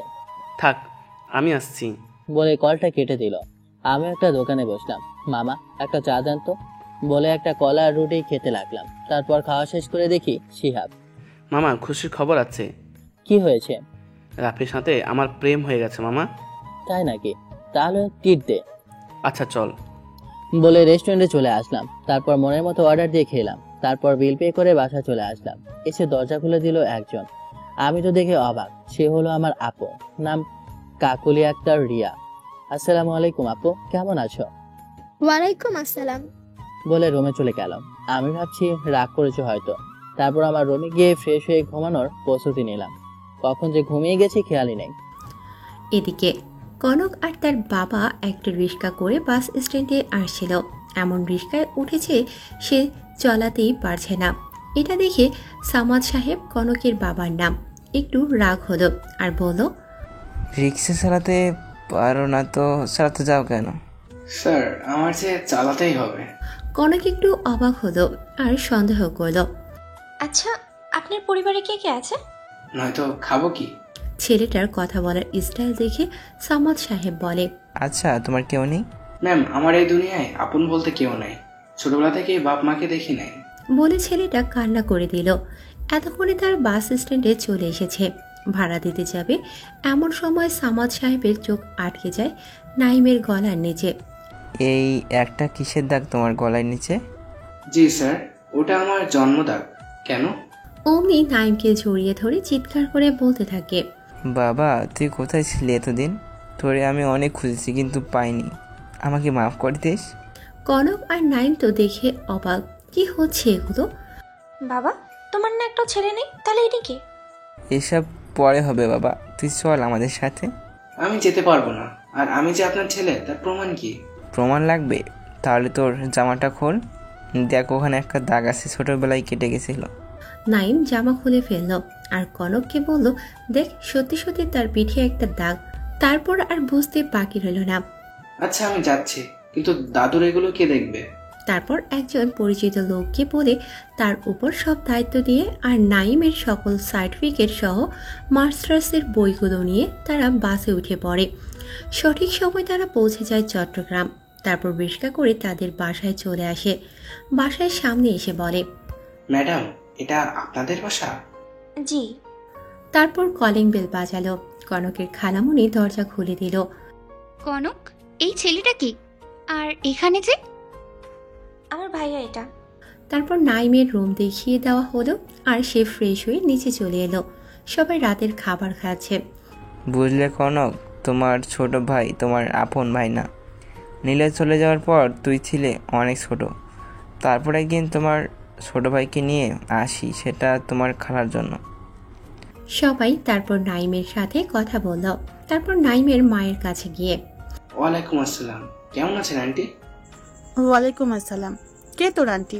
আমি তোর জন্মদাতা মা, আজ থেকে মা বলে ডাকবি ওকে। তারপর নাইম তার রুমে চলে যায়। তারপর ঘুমিয়ে পড়ে। সকালবেলা, ভাইয়া ঘুম থেকে ওঠো, নাস্তা করতে হবে তো। তারপর নাইম ঘুম থেকে উঠে ফ্রেশ হয়ে নিচে গিয়ে টেবিলে বসে পড়ে। সবাই একসাথে নাস্তা করে কনক বলে, ভাইয়া রেডি হয়ে নাও, বাইরে যাব। নাইম রেডি হয়ে নিল। সবাই মিলে শপিংয়ে গেল। শপিং করে এসে সবাই ফ্রেশ হয়ে সবাই খেয়ে ঘুমিয়ে পড়ে। বর্তমান, কে রে এই টাইমে ফোন দিল? জান কি করো এখন? জানো না এখন মানুষ কি করে? ঘুমাচ্ছি, তুমিও ঘুমাও, বাই। বলে কল কেটে দেয় সোহান। তারপর ঘুমিয়ে পড়ে। ওই উঠবে নাকি পানি মারবো? ধুর, আর আসার সময় পেলে না, অসময় কেউ কি ডাকে? একটা বুদ্ধি পেয়েছে ভাই, যেটা দিয়ে মামিকে কাবু করা যাবে। আমি খুব উত্তেজিত হয়ে জিজ্ঞেস করলাম, কি বুদ্ধি ভাবি, তাড়াতাড়ি বলো। একদিন মামি কার সাথে যেন ফোনে কথা বলছিল, আমি এই বিষয়টা খেয়াল করি। তারপর তার মেসেঞ্জার চেক করতেই দেখতে পাই একটা ছেলের কাছে অনেকগুলো নোংরা পিক সেন্ড করা। আমি ওইগুলো স্ক্রিনশট নিয়ে আমার জিমেইলে নিয়ে নিই। তো এখন কি করব? ওটা দিয়ে মামার সাথে তো সব শেষ। আরে পাগল, এখনোই খেলা। যার সাথে ওর সম্পর্ক আছে ও আমার ফ্রেন্ড হয়। আমি ওরে সব বলছি। ও বলল কাল রাতেই অমুক ঠিকানায় যেতে হবে তোর আর আমার। আচ্ছা ভাবি, বলে আমি ওয়াশরুমে ঢুকলাম। তারপর ফ্রেশ হয়ে নাস্তা শেষ করে রুমে আসলাম। বোর্ডে দেখি একটা ফোন দেই। ফোন যাচ্ছে কিন্তু রিসিভ করছে না। তারপর আবার দিলাম, এবার ওয়েটিং আছে। 10 মিনিট পর কল আসলো। কি হয়েছে? কি দেখছো না ফোনে কথা বলছি, তাও ফোন দিচ্ছ? কি হয়েছে যে বারবার ফোন দিচ্ছ? আমার বউয়ের কাছে আমি যখন ইচ্ছে ফোন দেব, তো আমার কি হয়েছে? যে কি বলবে তাতে বলো। এত বিজি? বলে ফোন রেখে দিলাম। তারপর ভাবি রুমে আসলাম। মামনি, তুমি না ঘুরতে দিতে চেয়েছিলে, চলো এখন আমরা ঘুরে আসি। ভাবি, আমার আম্মুকে একটু রেডি করিয়ে দাও। তারপর ভাবি রেডি করিয়ে দিল। আমি আর আফরিন বের হয়ে গেলাম বাসা থেকে। অনেক জায়গা ঘুরলাম, ফুচকা, হালিম, আরো অনেক কিছু খেলাম। তারপর ওকে কিছু খেলনা কিনে দিলাম। তারপর বাসায় চলে আসলাম। গোসল করে খাওয়া দাওয়া করে শুয়ে আছি। এমন সময় আম্মু আমার রুমে। সোহান, রেডি হয়ে নে, শপিং করতে যেতে হবে। আমি রেডি হয়ে নিলাম। তারপর সবাই বের হয়ে আসলাম। নিজেদের বাসার গাড়ি নিয়ে বেরিয়ে পড়লাম। তারপর শপিং করে আস্তে আস্তে রাত হয়ে গেল। বাসায় এসে ফ্রেশ হয়ে ঘুমিয়ে গেলাম। আজ সকালে ঘুম ভাঙলো জান্নাতের ডাকে। জান্নাত আমার খালাতো বোন। ওই শালা ওঠ, সে কখন থেকে তোরে ডাকছি, উঠ বলছি। ঘুম ঘুম চোখে, তোর আসলি কখন? হ্যাঁ, এই মাত্র আসলাম, এসে দেখি তুই ঘুমাচ্ছিস, তাই ডাকলাম। তোর যে আজ গায়ে হলুদ, মনে আছে? আমার মনে নেই তো। তোর মনে আছে শালি? তুই নিজে যা, আমি আসি। বলে ফ্রেশ হয়ে নাস্তা করে নিলাম। তারপর ভাবিরা আসলো আমার গোসল করানোর জন্য। গ্রামে এটা বেশি হয়। আমাকে এক ভাবি বলল, প্যান্ট খুলে লুঙ্গি পরে নে। আমি তো লজ্জা শেষ। তারপর লুঙ্গি পরে গোসল করে দিল। আবার ঝামেলা, এখন টাকা না দিলে কিছু পড়তে দেবে না। তাও 1 টাকা না, 5000। 5,000 টাকা। কি আর করবো, আম্মুকে বললাম আমার মানিব্যাগ থেকে দিতে। তারপর গায়ে হলুদ শেষ হলো। এখন ভাবির সাথে সেই লোকটির দেওয়া ঠিকানায় যাব। তারপর দুজন বেরিয়ে পড়লাম। নির্দিষ্ট স্থানেও চলে আসলাম। তারপর সেই লোকটি প্লাস মামি। আমি গিয়ে দিলাম একটা ঠাস করে চর বসিয়ে। তোর বাচ্চা, তুই আমার মিথ্যা অপবাদ দিয়ে বাসা থেকে বের করেছি। তোর জন্য আমার মেজো ভাই আমার কাছে কালার ছিল, আবার মামা সব সম্পত্তি উড়িয়ে দিলি। চুপ করে আছে, কোনো কথা বলছে না। তারপর ভাবি বলল, মামি, এই স্ক্রিনশট কি সবাইকে দেখাবো নাকি ভাইরাল করে দেব? ওটা দেখে আবার মামির মাথায় হাত দিয়ে বসে পড়ল, কারণ ওখানে তার এসব সব ছবি রয়েছে, যে কেউ বুঝতে পারবে। তারপর মামি বলল, কি চাও আমার কাছে? আমি তাই দিব, কিন্তু আমার পিক ভাইরাল করো না। ভাবি আগে থেকে সব বসিয়ে রেখেছিল, তাই শুধু মামি সই করলেই হলো। তারপর সে সই করে দিল। তাহলে চলো বাসায় যাই। কেন? আমারে না মিথ্যা অপবাদ দিয়েছিলে, আমার মামার সম্পত্তি নিয়ে দিয়েছিলে। এখন কি আর কিছু আছে তোমার? নাই। আল্লাহ যা করে ভালোর জন্যই করে। আল্লাহ হাফেজ বলে ভাবিকে তার বন্ধুকে সাথে করে গাড়িতে উঠে পড়লাম। যায় না কতক্ষণ মামি ওখানে দাঁড়িয়ে ছিল। আল্লাহ মানুষকে ছাড় দেয়, কিন্তু ছেড়ে দেন না। একদিন না একদিন সেটার শাস্তি দেয়নি। তারপর আমরা মনের আনন্দে বাসায় চলে আসলাম। এসে দেখি মামা আমাদের বাসায়। তারপর আমি এসে আমার রুমে চলে আসলাম। তারপর মামাকে বললাম, মামা, কাল রাত 11টায় তোমার জন্য সারপ্রাইজ আছে। আচ্ছা, ওয়েট করবো ইনশাআল্লাহ। তারপর সবাই খাওয়া দাওয়া শেষ করে ঘুমিয়ে পড়লাম। আর সকালে উঠে দেখি 8টা বাজে। ওয়াশরুমে গিয়ে ফ্রেশ হয়ে নিলাম। তারপর নাস্তা করতে বসলাম। সবাই নাস্তা খাচ্ছে আর টুকিটাকি কথা বলছি। নাস্তা শেষ করে আমার রুমে চলে আসলাম। আজ আমার বিয়ে। মনের মধ্যে কেমন যেন করছে, এক অন্যরকম অনুভূতি হচ্ছে। এমন সময় ভাবি আসলো। কি রে, গোসল করবি কখন? তাড়াতাড়ি গোসল করে রেডি হয়ে নে। আমি গোসল করে রেডি হয়ে নিলাম। তারপর বাড়ি থেকে বের হলাম। সঠিক সময় কনকদের বাসায় পৌঁছে গেলাম। আমাকে আর কনককে একসাথে বসিয়ে রাখা হয়েছে, কিন্তু সে কোনো কথা বলল না। এমন সময় কাজে চলে আসলো। তারপর আমাদের বসানো হলো। কাজে সব ঠিকঠাক করলো। তারপর কনককে বলল, মা, তুমি কি এই বিয়ে কবুল করেছো? তাহলে 3 বার কবুল বলো। কবুল কবুল কবুল। আলহামদুলিল্লাহ। তা বাবা, তুমি কি তাকে গ্রহণ করেছো? জি। কবুল বলো 3 বার।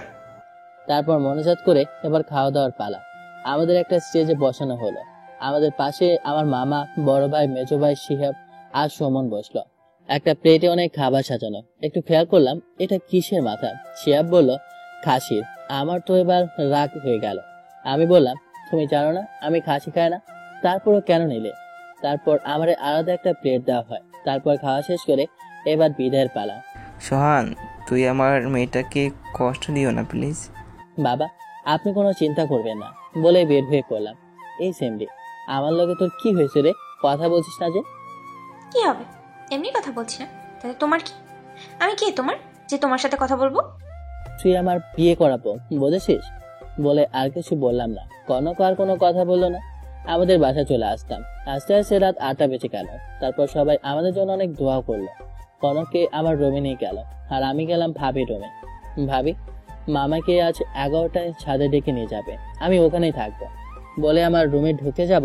এমন সময় জান্নাত বলে ওঠে, এত সহজে তো ঢুকতে দেব না, আগে 10,000 টাকা বের কর, তারপর।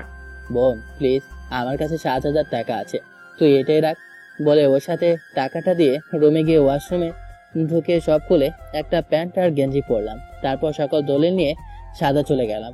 কোনো একটা কথা বললো না আমার সাথে। আমি সাদা এসে একটা সিগারেট ধরিয়ে টানতে লাগলাম। তারপর দেখি 10:59 বাজে। আমি সিগারেটটা ফেলে দিলাম। তারপর ভাবি আর মামা আসলো। চোখ বন্ধ করো। তারপর, কি সারপ্রাইজ রে, যার জন্য এখানে আনলি? মামা চোখ বন্ধ করলো। আমি তার হাতে সবকিছু ধরিয়ে দিলাম। তারপর চোখ খুলতে বললাম। সে তো দেখে অবাক, আমাকে খুশিতে জড়িয়ে ধরলো। আমি একা না, ওই মানুষটাও সাথে আছে। ভাবিকে দেখিয়ে বললাম। তারপর মামা ভাবিকে ধন্যবাদ দিয়ে নিচে চলে আসলাম। আমার সাথে কেন আসছিস? যা, তোর বউয়ের কাছে যা। তারপর আমি আমার রুমে চলে আসলাম। দেখে সবাই গল্প করছে। আমাকে দেখে চলে গেল। শিহাব কানে কানে বলে গেল, বিড়ালটা মারাই চাই। তারপর কনক আমাকে সালাম করলো। তারপর 2 রাকাত নামাজ পড়ে আল্লাহর কাছে দোয়া চাইলাম। তারপরে খাটে গিয়ে বসলাম। আচ্ছা, আমার সাথে কথা বলছো না কেন? কনক, আমি কি দোষ করেছি? অনেক দোষ করেছো, আমাকে এই 7 দিন টাইম দাও না। আমি ক্ষমা চাইব, আর হবে না। তার জন্য সাজা পেতে হবে। আমি বললাম, বলো কি করতে হবে। আমাকে কোলে করে ছাদে নিয়ে চলো। তারপর ওরে ছাদে এনে ওর কোলে মাথা রেখে গল্প করলাম অনেকক্ষণ। তারপর রুমে চলে আসলাম। আচ্ছা কনক, বন্ধু বললো বিড়াল মারার কথা, কিন্তু কিভাবে মারবো একটু যদি বলতে। ওরে শয়তান, আমার কাছে আসো শিখিয়ে দিই বলে ওর কাছে চলে গেলাম। তারপর বাকিটা না হয় ইতিহাসই থাক।